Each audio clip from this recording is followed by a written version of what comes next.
Hello everyone, welcome to Mastura classes. आज हम देखेंगे एनसीईआरटी ज्योग्राफी 11th क्लास की 8 चैप्टर, जो कि है सौर विकिरण, ऊष्मा संतुलन एवं तापमान। पिछले चैप्टर में हमने वायुमंडल की संरचना के बारे में समझा था। इसमें हम ये सब जो वायुमंडल की और भी डेप्थ में जाकर के समझेंगे। तो आइए शुरू करते हैं अपनी वीडियो।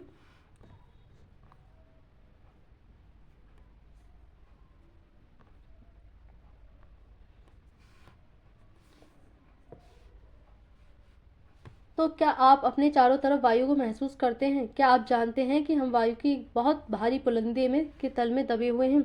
हम वायु में सांस लेते हुए सांस द्वारा वायु को बाहर निकालते हैं, यानी कि हम जब वायु को, ऑक्सीजन को अंदर लेते हैं वो भी वायु होती है, कार्बन डाइऑक्साइड के रूप में बाहर निकालते हैं वो भी वायु होती है।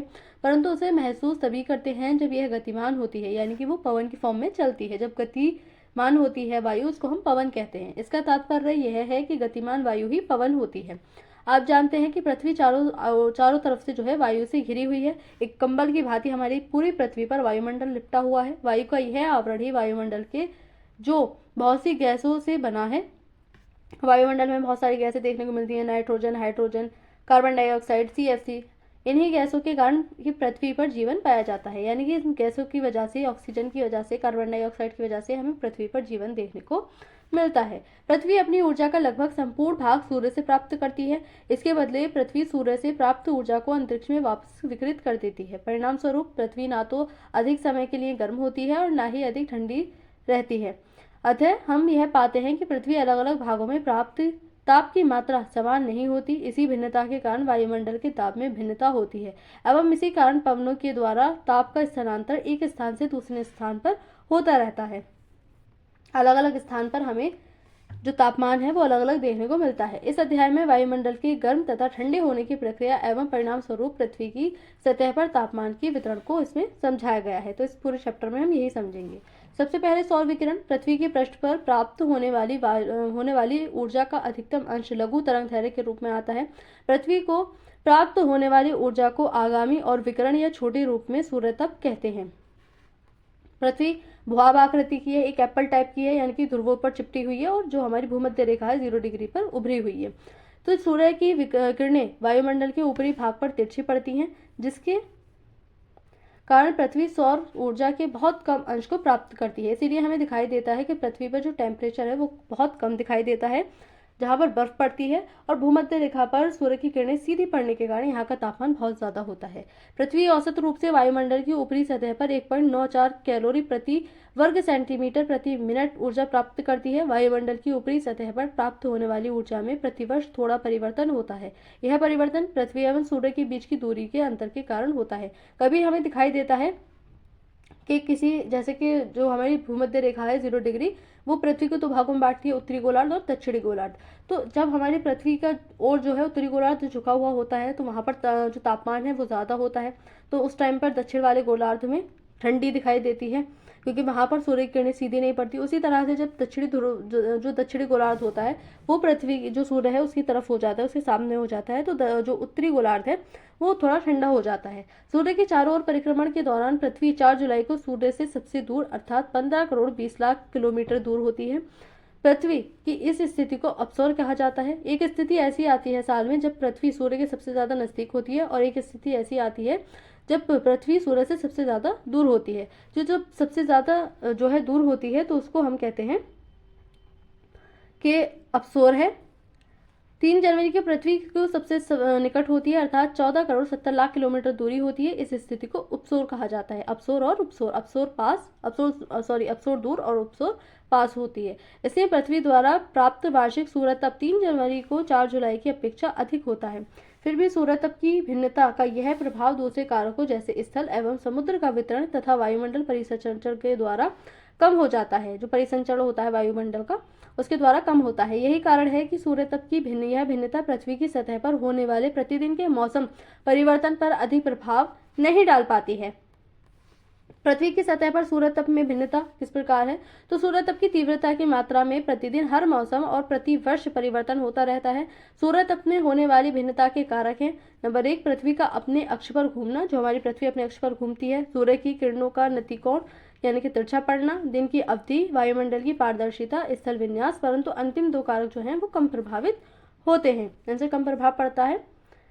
यह तथ्य है कि पृथ्वी का अक्ष सूर्य के चारों ओर परिक्रमण की समतल कक्षा से 66.5 जो है डिग्री का कोण बनाता है, जो विभिन्न अक्षांशों पर प्राप्त होने वाले सूर्यताप की मात्रा को बहुत कम प्रभावित करता है।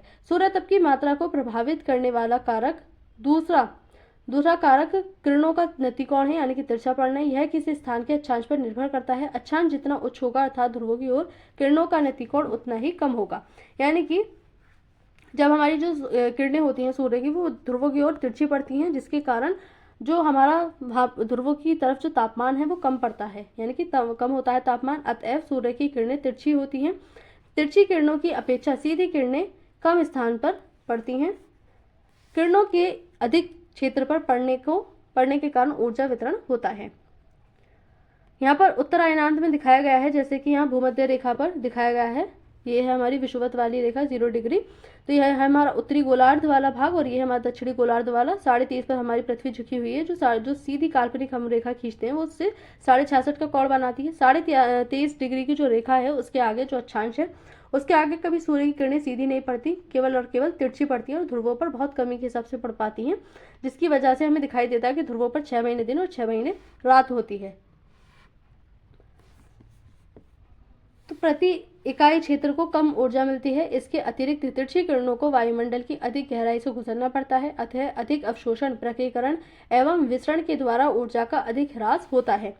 सौर विकिरण का वायुमंडल से होकर गुजरना। तो लघु तरंगदैर्घ्य वाले सौर विकिरण के लिए वायुमंडल अधिकांशतः पारदर्शी होता है। पृथ्वी की सतह पर पहुंचने से पहले सूर्य की किरणें वायुमंडल से होकर गुजरती हैं। क्षोभमंडल में मौजूद जलवाष्प, ओजोन तथा अन्य किरणें अवरक्त विकिरण को अवशोषित कर लेती हैं। जो हमारी पृथ्वी पर मौजूद हैं CFC, कार्बन डाइऑक्साइड और जो क्षोभमंडल में गैसें वगैरह होती हैं, जलवाष्प, तो ये जो पृथ्वी से निकलने वाली सौर विकिरण होती है, जैसे सूर्य से किरणें आई पृथ्वी पर, पृथ्वी गर्म हुई, इसने ऊष्मा को प्राप्त किया, फिर ये शाम में जब सूरज चला जाएगा रात में अपने से विकिरण निकालेगी, यानी कि ऊष्मा को वापस भेजेगी। तो बहुत सारी जो हमारी कार्बन डाइऑक्साइड होती हैं, जलवाष्प होते हैं, ओजोन होते हैं, ये उसको जाने से रोकते हैं, जिससे पृथ्वी जो है इसका तापमान बना रहता है। अन्यथा तापमान रात के समय पृथ्वी हमारी ऐसी हो जाए बर्फ का गोला। क्षोभमंडल में छोटे निलंबित कण दिखने वाले स्पेक्ट्रम को अंतरिक्ष एवं पृथ्वी की सतह की ओर विकिरण कर देती है। यह प्रक्रिया आकाश के रंग के लिए उत्तरदायी होती है। जो हमारा आकाश नीला दिखाई देता है वो इसी के कारण होता है, क्योंकि प्रकाश जो है प्रकाश के प्रकीकरण हो जाता है। इसी से उदय एवं अस्त होने के समय सूर्य लाल भी दिखता है। जो हम दिखाई देता है सूर्य अस्त के समय, और सूर्य जब निकलता है तो उसके समय लाल कुछ दिखाई देता है तथा आकाश का रंग नीला दिखाई पड़ता है। ऐसा वायुमंडल में प्रकाश के प्रकीकरण द्वारा हो पाता है, जिसके कारण जो सूर्य की किरणें होती हैं जिसमें कलर होते हैं, रंग होते हैं, उनसे धूल के कण वगैरह जो होते हैं उनसे टकरा करके जो रंग है वो बिखर जाता है। सूर्यताप का पृथ्वी की सतह पर स्थानिक वितरण। तो धरातल पर प्राप्त सूर्यताप की मात्रा में उष्णकटिबंध में 320 वाट प्रति वर्ग मीटर से होकर गुजरने पर ध्रुवों पर 70 वाट प्रति वर्ग मीटर तक भिन्नता पाई जाती है। सबसे अधिक सूर्यताप उपोष्ण कटिबंधीय मरुस्थलों पर प्राप्त होता है, क्योंकि यहाँ मेघाच्छादन बहुत कम पाया जाता है। उष्ण कटिबंध की अपेक्षा विषुवत वृत्त पर कम मात्रा में सूर्यताप प्राप्त होता है। सामान्यतः एक ही अक्षांश पर स्थित महाद्वीपीय भाग पर अधिक और महासागरीय भाग में अपेक्षातः कम मात्रा में सूर्यताप प्राप्त होता है। शीत ऋतु में मध्य एवं उच्च अक्षांश पर ग्रीष्म ऋतु की अपेक्षा कम मात्रा में विकिरण प्राप्त हो पाता है। वायुमंडल का तापमान एवं शीतलन। तो वायुमंडल के गर्म और ठंडा होने के अनेक तरीके होते हैं। प्रवेशी और विकिरण से गर्म होने के बाद पृथ्वी सतह के निकट स्थित वायुमंडलीय परतों में दीर्घ तरंगों के रूप में ताप का संचरण करती है। पृथ्वी के संपर्क में आने वाली वायु धीरे धीरे गर्म होती है। निचली परतों के संपर्क में आने वाली वायु की ऊपरी परतें भी गर्म हो जाती हैं। इसी प्रक्रिया को चालन कहा जाता है, जिसमें क्या होता है कि जो ऊष्मा है एक पिंड से दूसरे पिंड में स्थानांतरित होती है। चालन तभी होता है जब आसमान ताप वाले दो पिंड एक समान संपर्क में आते हैं, यानी कि एक गर्म है और एक ठंडा है। गर्म पिंड से ठंडे पिंड की ओर ऊर्जा का प्रवाह चलता है, क्योंकि ये गर्म है तो इसी से इसमें जाएगी, यानी कि ठंडे पिंड जो होगा उसमें प्रवेश करेगी ऊष्मा। ऊर्जा का स्थानांतरण तब तक होता रहता है जब तक दोनों पिंडों का तापमान एक समान नहीं हो जाता अथवा उनमें संपर्क टूट नहीं जाता, यानी कि जब तक दोनों में समान तापमान नहीं हो जाएगा तब तक जो ऊष्मा का प्रवाह है वो चलता रहेगा। तो वायुमंडल की निचली परतों को गर्म करने में चालन महत्वपूर्ण होता है। पृथ्वी के संपर्क में आई वायु गर्म होकर धाराओं के रूप में लंबवत उठती है और वायुमंडल में ताप का संचरण करती है। जिस प्रकार से सूर्य की वजह से जो परतें हैं वो गर्म हुई है वायुमंडल की, अब पृथ्वी जो अपनी ऊष्मा निकालेगी उसकी वजह से नीचे से ऊपर की ओर हमारा वायुमंडल गर्म होगा। वायुमंडल के लंबवत तापमान की यह प्रक्रिया संवहन कहलाती है। ऊर्जा के स्थानांतरण का यह प्रकार केवल क्षोभमंडल तक सीमित रहता है, यानी कि क्षोभमंडल तक की ऊष्मा रुक करके रह जाती है, ऊपर वाली परतों में नहीं जाती है, जैसे समतापमंडल, मध्यमंडल, उनमें प्रवेश नहीं कर पाती है, क्योंकि क्षोभमंडल इसको रोक लेता है। वायु के क्षैतिज संचलन से होने वाला ताप का स्थानांतरण अभिवहन कहलाता है। लंबवत संचलन की अपेक्षा वायु का क्षैतिज संचलन सापेक्षिक रूप से अधिक महत्वपूर्ण होता है। इस प्रकार से जो चलता है, ऐसे चलेगा, वो नहीं, ऐसे वाला।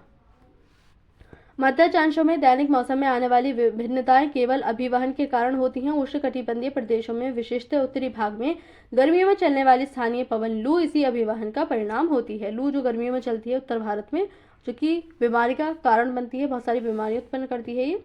तो पृथ्वी द्वारा प्राप्त प्रवेशी और विकिरण जो लघु तरंगों के रूप में होता है, पृथ्वी की सतह को गर्म करता है। पृथ्वी स्वयं गर्म होने के बाद एक विकिरण पिंड बन जाती है और वायुमंडल में दीर्घ तरंगों के रूप में ऊर्जा का विकिरण करने लगती है। जब सूर्य की किरणें पृथ्वी पर पड़ती हैं तो जो पृथ्वी है वो ऊष्मा को ग्रहण कर लेती है, जिसकी वजह से गर्म हो जाती है और फिर ये जो है ऊष्मा को निकालती है। तो ये खुद एक पिंड बन जाती है ऊर्जा का, ऊष्मा का। यह ऊर्जा वायुमंडल को नीचे से गर्म करती है। इस प्रक्रिया को पार्थिव विकिरण कहा जाता है। जो पृथ्वी से विकिरण निकलते हैं उसको पार्थिव विकिरण कहते हैं। दीर्घ तरंगदैर्घ्य विकिरण वायुमंडलीय गैसों, मुख्यतः कार्बन डाइऑक्साइड एवं अन्य ग्रीन हाउस गैसों द्वारा अवशोषित कर लिया जाता है। इस प्रकार वायुमंडल पार्थिव विकिरण द्वारा अप्रत्यक्ष रूप से गर्म होता है, न कि सीधे सौरतप से। तदुपरांत वायुमंडल विकिरण द्वारा ताप को अंतरिक्ष में संचरित कर देता है। इस प्रकार पृथ्वी की सतह एवं वायुमंडल का तापमान स्थिर रहता है। पृथ्वी का ऊष्मा बजट, तो यहाँ पर 8.2 में दिखाया गया है। पृथ्वी का ऊष्मा बजट को दर्शाया गया है। पृथ्वी ऊष्मा का ना तो संचय करती है, ना ही ह्रास करती है। यह अपने तापमान को स्थिर रखती है। ऐसा तभी संभव है जब सूर्य विकिरण द्वारा सूर्यतप के रूप में प्राप्त ऊष्मा एवं पार्थिव विकिरण द्वारा अंतरिक्ष से संचारित ताप बराबर हो। मान लें कि वायुमंडल की ऊपरी सतह पर प्राप्त सूर्यतप 100% है। वायुमंडल से गुजरते हुए, यानी कि 100% मान करके हम इसको करेंगे, तो वायुमंडल से गुजरते हुए ऊर्जा का कुछ अंश परावर्तित चला जाता है, वर्गीकृत और अवशोषित हो जाता है। केवल शेष भाग ही पृथ्वी की सतह तक पहुंचता है। 100 इकाई में से 35 इकाइयां पृथ्वी के धरातल पर पहुंचने से पहले ही अंतरिक्ष में परावर्तित हो जाती हैं, यानी कि जो सूर्य की किरणें होती हैं उनमें से 35 इकाइयां तो ऐसी होती हैं जो धरातल पर पहुंचती नहीं है, पहले से पहले वायुमंडल से टकरा करके वापस लौट जाती हैं। 37 इकाइयां बादलों के ऊपरी छोर से तथा 2 इकाइयां पृथ्वी के हिमाचली क्षेत्रों द्वारा परिवर्तित हो जाती हैं। यहाँ पर चित्र दिखाया गया है। पृथ्वी द्वारा अवशोषित कितना हो रहा है? 35, 34 और 17, केवल और केवल 100% आ रहा है, लेकिन टकरा टुकरू करके, बादलों से टकरा करके, वायुमंडल में घूम घाम करके अंतरिक्ष में ही वापस लौट जाता है बहुत सारा। तो बहुत सारी किरणें तो ऐसी ही लौट जाती हैं। तो इस प्रकार से पूरा 100 जो है वो बढ़ जाता है। यहाँ पर दीर्घ तरंगों दैर्घ्य द्वारा दिखाया गया है, यहाँ पर लघु तरंगों द्वारा दिखाया गया है। तो इस प्रकार से जो पूरा 100% है वो बढ़ जाता है। ये है पृथ्वी का ऊष्मा बजट। तो सौर विकिरण की इस परावर्तित मात्रा को एल्बिडो कहा जाता है। प्रथम 35 इकाइयों को छोड़कर बाकी 65 इकाइयां अवशोषित होती हैं। 14 वायुमंडल में तथा 51 पृथ्वी के धरातल द्वारा। पृथ्वी द्वारा अवशोषित ये 51 इकाइयां पुनः पार्थिव विकिरण के रूप में लौटा दी जाती हैं। इनमें से 17 इकाइयां तो सीधे अंतरिक्ष में चली जाती हैं और 34 इकाइयां वायुमंडल द्वारा अवशोषित हो जाती हैं। 6 इकाइयां स्वयं वायुमंडल द्वारा, 9 इकाइयां संवहन के जरिए और 19 इकाइयां संघनन की गुप्त ऊष्मा के रूप में वायुमंडल द्वारा। 48 इकाइयों का अवशोषण होता है। इनमें 14 इकाइयां सूर्यतप की और 34 इकाइयां पार्थिव विकिरण की होती हैं। वायुमंडल विकिरण द्वारा इनको भी अंतरिक्ष में वापस लौटाता है। अतः पृथ्वी के धरातल तथा वायुमंडल से अंतरिक्ष में वापस लौटने वाली विकिरण की इकाइयां क्रमशः 17 और 48 है, जिनका योग 65 होता है। यहाँ पर जो है शुद्ध विकिरण संतुलन में अनुदैर्घ्य परिवर्तन को दिखाया गया है। यहाँ पर ऊर्जा जो है ऊर्जा वाट प्रति मीटर स्क्वायर अक्षांशों को यहाँ पर दिखाया गया है। तो होता है वापस लौटने वाली ये इकाइयां उन 65 इकाइयों का संतुलन कर देती हैं जो सूर्य से प्राप्त होती हैं। यही पृथ्वी का ऊष्मा बजट अथवा ऊष्मा संतुलन है। यही कारण है कि ऊष्मा के इतने बड़े स्थानांतरण के बावजूद भी पृथ्वी ना तो बहुत अधिक गर्म हो पाती है, ना ही बहुत ज्यादा ठंडी हो पाती है, क्योंकि पृथ्वी में कुछ ना कुछ ऊष्मा बची रहती है। पृथ्वी की सतह पर कुल ऊष्मा बजट में भिन्नता, जैसे कि पहले व्याख्या की जा चुकी है कि पृथ्वी सतह पर प्राप्त विकिरण की मात्रा में भिन्नता पाई जाती है। पृथ्वी के कुछ भागों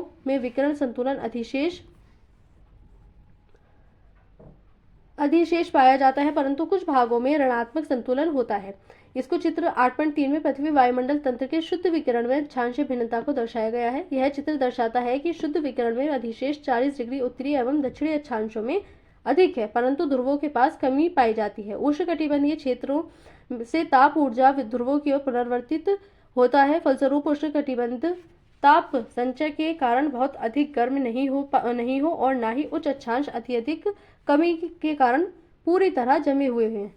तापमान तो वायुमंडल एवं भूपृष्ठ के साथ सूर्यताप की अन्योन्य क्रिया द्वारा जनित ऊष्मा तापमान के रूप में मापा जाता है। जहां ऊष्मा किसी पदार्थ कणों के अणुओं की गति को दर्शाती है, वहीं तापमान किसी पदार्थ या स्थान के गर्म या ठंडा होने की डिग्री में माप होता है। तापमान के वितरण को नियंत्रित करने वाले कारक कौन कौन से हैं? तो किसी भी स्थान पर वायु का तापमान निम्नलिखित कारकों पर निर्भर करता है। कौन कौन से? उस स्थान की अक्षांश रेखा, समुद्र तल से उस स्थान की तुंगता, यानी कि जितनी ऊंची अक्षांश पर हम जाएंगे तापमान घटता जाएगा। समुद्र से दूरी होगी, क्योंकि पानी में गुप्त ऊष्मा होती है जो जल्दी से ना तो गर्म होता है ना ही जल्दी से ठंडा होता है। तो जो हमारे कोस्टल एरिया वाले क्षेत्र होते हैं वो नॉर्मल रहते हैं। समुद्र से दूरी, वायु संहति का परिसंचरण, उष्ण तथा ठंडी महासागरीय धाराओं की उपस्थिति और स्थानीय कारक। अक्षांश लैटिट्यूड, तो किसी भी स्थान का तापमान उस स्थान द्वारा सूर्यताप पर निर्भर करता है। पहले यही बताया जा चुका है कि सूर्यताप की मात्रा में अक्षांश के अनुसार भिन्नता पाई जाती है, अतः तदनुसार तापमान में भी भिन्नता होती है। इसके कारण हमें ध्रुवों पर कम तापमान और भूमध्य रेखा पर अधिक तापमान देखने को मिलता है। उत्तुंगता ऑल्टीट्यूड, तो वायुमंडल पार्थिव विकिरण द्वारा नीचे की परतों में पहले गर्म होता है। यही कारण है कि समुद्र तल के पास के स्थानों पर तापमान अधिक तथा ऊंचे भाग में स्थित स्थानों पर तापमान कम होता है। अन्य शब्दों में तापमान सामान्यतः उत्तुंगता बढ़ने के साथ घटता है। उत्तुंगता बढ़ने के साथ तापमान के घटने की दर को सामान्य ह्रास कहते हैं। सामान्य ह्रास दर प्रति 1000 मीटर की ऊंचाई बढ़ने पर 6.5 डिग्री सेल्सियस जो है वो बढ़ता जाता है।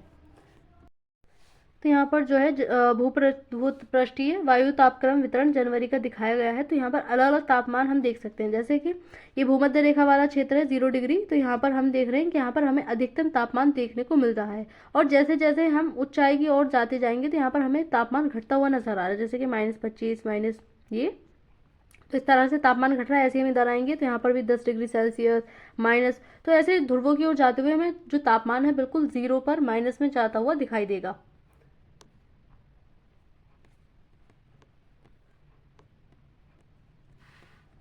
यहाँ पर समुद्र से दूरी का भी कारण बनता है। तो समुद्र से दूरी किसी भी स्थान के तापमान को प्रभावित करने वाला दूसरा कारक समुद्र से उस स्थान की दूरी है। स्थल की अपेक्षा समुद्र धीरे धीरे गर्म और धीरे धीरे ठंडा होता है। स्थल जल्दी गर्म और जल्दी ठंडा होता है, इसलिए समुद्र के ऊपर स्थल की अपेक्षा तापमान में भिन्नता कम होती है। समुद्र के निकट स्थित क्षेत्रों पर समुद्र एवं स्थलीय समीर का सामान्य प्रभाव पड़ता है और तापमान सम रहता है। वायु संहति तथा महासागरीय धाराएं, तो स्थलीय एवं समुद्री समीरों की तरह वायु संहतियां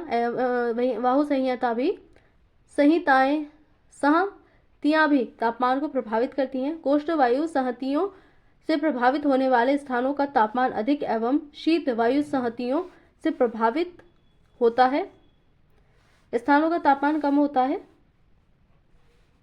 इसी प्रकार ठंडी महासागरीय धारा के प्रभाव के अंतर्गत आने वाले समुद्र तटों की अपेक्षा गर्म महासागरीय धारा के प्रभाव में आने वाले तटों का तापमान अधिक रहता है।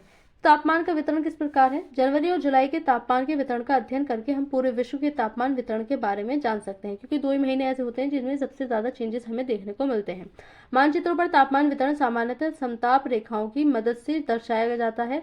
यह वह रेखा है जो समान तापमान वाले स्थानों को जोड़ती है। जैसे कि चित्र में अभी हमने देखा, जनवरी तथा जुलाई में होने वाले धरातल पर वायु के तापमान के वितरण को दर्शाता है। सामान्यतः तापमान पर अक्षांश के प्रभाव को मानचित्र में स्पष्ट रूप से देखा जा सकता है। जो हमारे अक्षांश होते हैं उन पर प्रभाव पड़ता है, क्योंकि समताप रेखाएं प्राय अक्षांश के समानांतर होती हैं। इस सामान्य प्रवृत्ति में विचलन विशेष रूप से उत्तरी गोलार्ध में जुलाई की अपेक्षा जनवरी में अधिक स्पष्ट होता है। यहाँ पर जो है भूपृष्ठीय वायु तापक्रम का वितरण जुलाई में दिखाया गया है। जुलाई का इस प्रकार से है, क्योंकि जुलाई में उत्तर की ओर जो है उत्तरी वाला भाग, उत्तरी गोलार्ध जो है वो सूर्य की तरफ झुक जाता है तो यहाँ पर टेम्परेचर ज़्यादा होता है। लेकिन फिर भी हम देखेंगे कि भूमध्य वाले रेखा वाले जो क्षेत्र है, विषुवत रेखा वाला, यहाँ पर तापमान अधिक रहता है। जबकि जो अन्य वाला क्षेत्र है जैसे कि उत्तरी गोलार्ध, दक्षिणी गोलार्ध, यहाँ पर हम जितनी ओर ध्रुवों की ओर जाएंगे वहाँ पर हमें जो तापमान है उसमें कमी आती हुई दिखाई देगी। तो दक्षिणी गोलार्ध की अपेक्षा उत्तरी गोलार्ध में स्थलीय भाग अधिक है, इसलिए भूसंहति और समुद्री धारा का प्रभाव वहां स्पष्ट होता है। क्योंकि हम देखते हैं जो हमारे महाद्वीप वाला क्षेत्र है जहां स्थल है वो उत्तरी गोलार्ध में है। दक्षिणी गोलार्ध में हमें अधिकतम महासागर और पानी के वाला क्षेत्र दिखाई देता है। जनवरी में समताप रेखाएं महासागर के उत्तर और महाद्वीपियों पर दक्षिण की ओर विचलित हो जाती हैं। इसे उत्तरी अटलांटिक महासागर पर देखा जा सकता है। कोस्ट महासागरीय धाराएं गल्फ स्ट्रीम तथा उत्तरी अटलांटिक महासागरीय ड्रिफ्ट की उपस्थिति से उत्तरी अटलांटिक महासागर अधिक गर्म होता है तथा तापमान रेखाएं उत्तर की ओर मुड़ जाती हैं। सतह के ऊपर तापमान तेजी से कम हो जाता है और तापमान रेखाएं यूरोप में दक्षिण की ओर मुड़ जाती हैं। यह साइबेरिया के मैदान पर ज्यादा स्पष्ट होता है। 60 डिग्री पूर्वी देशांतर के साथ साथ 80 डिग्री उत्तरी एवं 50 डिग्री उत्तरी दोनों ही अक्षांशों पर जनवरी का मध्य तापमान 20 डिग्री सेल्सियस पाया जाता है। इसी प्रकार जनवरी का मध्य मासिक तापक्रम विषुवत रेखीय महासागरों पर 27 डिग्री सेल्सियस से अधिक, उष्णकटिबंधों में 24 डिग्री सेल्सियस से अधिक, मध्य अक्षांशों पर 20 डिग्री सेल्सियस से 0 डिग्री सेल्सियस तथा यूरेशिया के आंतरिक भाग में -18 डिग्री सेल्सियस से -48 डिग्री सेल्सियस तक दर्ज किया जाता है। तो इस प्रकार से जितनी ऊर्जा अक्षांश पर हम जाते हैं हमें अलग अलग तापमान देखने को मिलता है। तापमान में गिरावट। दक्षिणी गोलार्ध में तापमान पर महासागरों का स्पष्ट प्रभाव देखा जाता है। यहाँ तापमान रेखाएं लगभग अक्षांशों के समानांतर चलती है तथा उत्तरी गोलार्ध की अपेक्षा भिन्नता कम तीव्र होती है। 20 डिग्री सेल्सियस, 10 डिग्री सेल्सियस और जो है 0 डिग्री सेल्सियस समताप रेखाएं क्रमशः 45 डिग्री दक्षिणी 35-45 तथा 60 दक्षिण के समानांतर पाई जाती हैं। जुलाई में समताप रेखाएं प्राय अक्षांशों के समानांतर चलती हैं। विषुवत महासागरों पर तापमान 27 डिग्री सेल्सियस से अधिक होता है। एशिया के उपोष्णकटिबंधीय स्थलीय भागों में 30 डिग्री उत्तरी अक्षांश के साथ साथ तापमान 30 डिग्री सेल्सियस से अधिक पाया जाता है। 40 डिग्री उत्तरी एवं 40 डिग्री दक्षिणी अक्षांशों पर तापमान 10 डिग्री सेल्सियस दर्ज किया गया है। यहाँ पर जो चित्र हमें दिखाया गया 8.5 में जनवरी एवं जुलाई के बीच तापांतर को दर्शाया गया। अभी हमने देखा सर्वाधिक तापांतर यूरेशिया महाद्वीप के उत्तरी पूर्वी क्षेत्र में पाया जाता है जो लगभग 60 डिग्री सेल्सियस है। तो यहाँ पर जनवरी और जुलाई के मध्य तापांतर को दिखाया गया है। दोनों का इसमें एक ही चित्र में दिखा दिया गया है।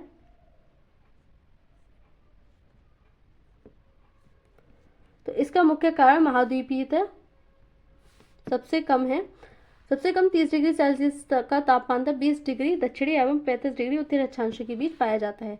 तापमान का व्युत्क्रमण किस प्रकार होता है, क्योंकि तापमान का व्युत्क्रमण भी होता है।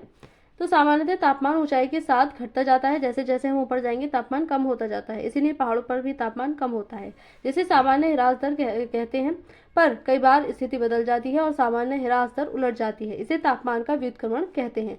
अक्सर व्युत्क्रमण बहुत थोड़े समय के लिए होता है पर यह काफी सामान्य घटना है। सर्दियों की मेघ विहीन लंबी रात तथा शांत वायु व्युत्क्रमण के लिए आदर्श दशाएं होती हैं। दिन में प्राप्त ऊष्मा रात के समय विकिरित कर दी जाती है और सुबह तक भूपृष्ठ अपने ऊपर की हवा से अधिक ठंडी हो जाती है। यानी कि जो जितनी भी सूर्य किरणें आई होती है पृथ्वी पर, जितनी भी ऊष्मा होती है वो उस सबको वापस से भेज देती है।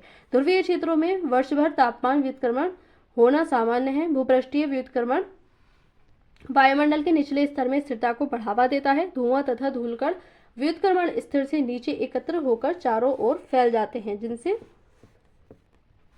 जिनसे वायुमंडल का निम्न स्तर बढ़ जाता है। इससे सर्दियों में सुबह के समय घने कोहरे की रचना सामान्य घटना है। यह व्युत्क्रमण कुछ ही घंटों तक रहता है। सूर्य के ऊपर चढ़ने और पृथ्वी के गर्म होने के साथ ही यह समताप हो जाता है। पहाड़ी और पर्वतीय क्षेत्रों में वायु अपवाह के कारण व्युत्क्रमण की उत्पत्ति होती है। पहाड़ियों तथा पर्वतों पर रात में ठंडी वायु हवा गुरुत्वाकर्षण बल के प्रभाव में भारी और घनी होने के कारण लगभग जल की तरह कार्य करती है और ढाल के साथ ऊपर से नीचे उतरती है। यह घाटी की तली में गर्म हवा के नीचे एकत्र हो जाती है। इसे वायु अपवाह कहते हैं। यह पाले से पौधों की रक्षा करती है। प्लैंक का नियम क्या बताता है कि प्लैंक का नियम बताता है कि एक वस्तु जितनी गर्म होगी वह उतनी ही अधिक ऊर्जा का विकिरण करेगी, यानी कि जितनी ज़्यादा ऊष्मा ऊर्जा उसके अंदर होगी उतनी ही ज़्यादा रिलीज भी करेगी, उसकी तरंग दैर्घ्य उतनी लघु होगी। 1 ग्राम पदार्थ का तापमान 1 अंश सेल्सियस से बढ़ाने के लिए जितनी ऊर्जा की आवश्यकता है वह उसकी विशिष्ट ऊष्मा कहलाती है। तो यहाँ पर इस चैप्टर में यही था, वायुमंडल की संरचना से जुड़ा हुआ मतलब वायु के बारे में हमने देखा। तो आज के इस चैप्टर में इतना ही। Thank you.